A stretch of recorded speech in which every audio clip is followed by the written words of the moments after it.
సభకు నమస్కారం. గట్టిగా అందరం కూడా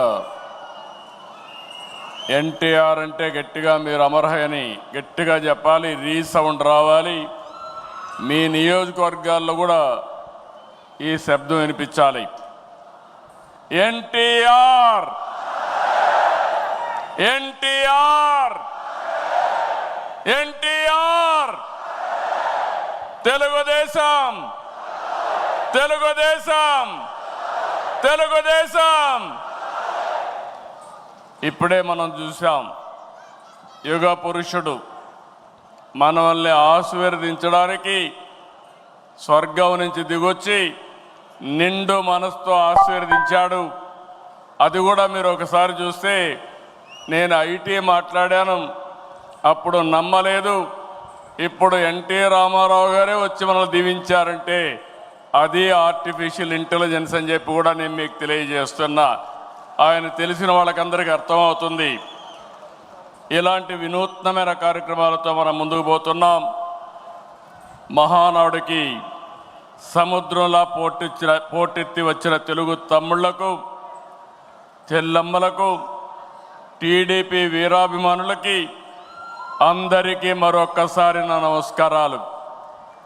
మేము కొద్దిగా ఆలస్యంగా కొంతమంది వేదికపై నుండే నాయకులు వచ్చారు, కానీ మీరు మాత్రం 10 గంటలంటే డాట్ 10 గంటలకు ఈ హాల్ అంతా పూర్తయిందంటే అది మీకుండే కమిట్మెంట్ అని మరొకసారి విజ్ఞప్తి చేస్తున్నారు.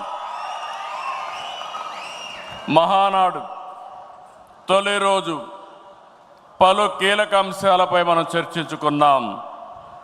నిన్నటి మహానాడు చర్చలు ఎంతో అర్థవంతంగా పార్టీని మరింత బలోపేతం చేసే విధంగా, రాష్ట్ర ప్రజలకు మేలు చేసే విధంగా సాగాయి.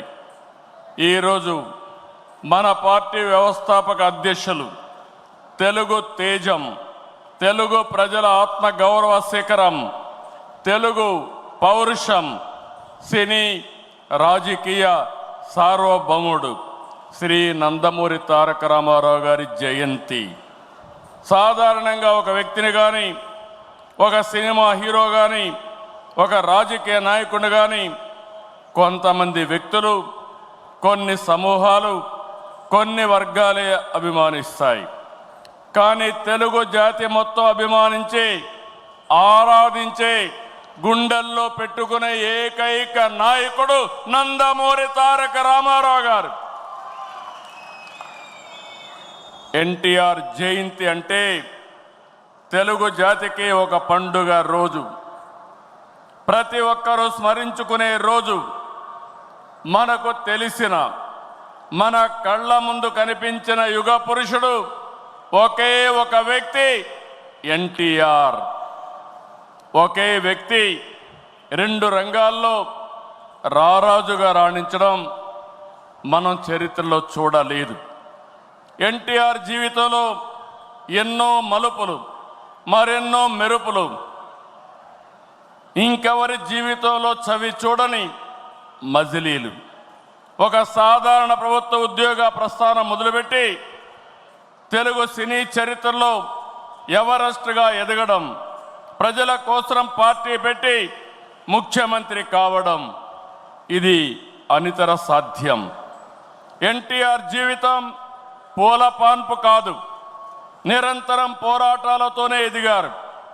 స్వీయ క్రమశిక్షణ, నీతి నిజాయితీ, పట్టుదల ఆయన ఆయుధాలు. పాలు అమ్ముతూ చదువుకున్న, ప్రభుత్వ ఉద్యోగం చేసిన, సినిమాల్లో నటించిన, రాజకీయాల్లో వచ్చిన, ఆత్మ గౌరవాన్ని, ఆత్మాభిమానాన్ని వీడని నాయకుడని చెప్పి కూడా నేను మీకు తెలియజేస్తున్నా. ఒక సామాన్య రైతు బిడ్డగా పుట్టి 33 ఏళ్ళు వెండి తెర జీవితంలో 13 సంవత్సరాలు రాజకీయ జీవితంలో అద్వితీయ చరిత్ర సృష్టించారు. అందుకే ఎన్టీఆర్ పేరు తలుచుకుంటే చాలు నరాల్లో ఉత్తేజం వస్తుంది. కొండనైనా ఢీ కొట్టగలిగినమే ఆత్మవిశ్వాసం వస్తుంది, పట్టుదల వస్తుంది. ఆ పేరే 3 అక్షరాలు ఎన్టీఆర్ అని మరొక్కసారి తెలియజేస్తున్నా. ఎప్పుడైనా ఎన్టీఆర్ విగ్రహం ఆయన ఒక్కసారి చూసి ఆయన రూపాన్ని చూసి మీరు ఏ సంకల్పం చేసినా అది సాధించే శక్తి సామర్థ్యం మీకు వస్తుందని మరొకసారి విజ్ఞప్తి చేస్తున్నా. చైతన్య రథంపై తెలుగు రాష్ట్రాలతో తిరుగుతూ గర్జించారు. ఆయన ప్రసంగిస్తుంటే ఆకాశమే ఉరిమినట్లుండేది. పార్టీ పెట్టి 9 నెలల్లో ముఖ్యమంత్రి అయ్యి రికార్డు సృష్టించిన వ్యక్తి ప్రపంచంలో ఒక్క ఎన్టీఆర్ అని చెప్పి నేను మీకు తెలియజేస్తున్నా. ఎన్టీఆర్ అంటే పేదోడికి భరోసా, రైతులకు నేస్తం, తాడి పీడిత ప్రజలకు ధైర్యం, యువతకు భవిష్యత్తు, మహిళలకు అండ, కార్మికులకు అభయం. అన్ని వర్గాలు కీర్తించే ఏకైక నాయకుడు ఎన్టీఆర్. తనను వెండితెర విలవేల్పును చేసిన తెలుగు ప్రజల రుణం తీర్చుకోవడానికి ఆయన రాజకీయాల్లోకి వచ్చారు. అందుకే ఎంత కష్టమైనా వెనుకడుగేయలేదు.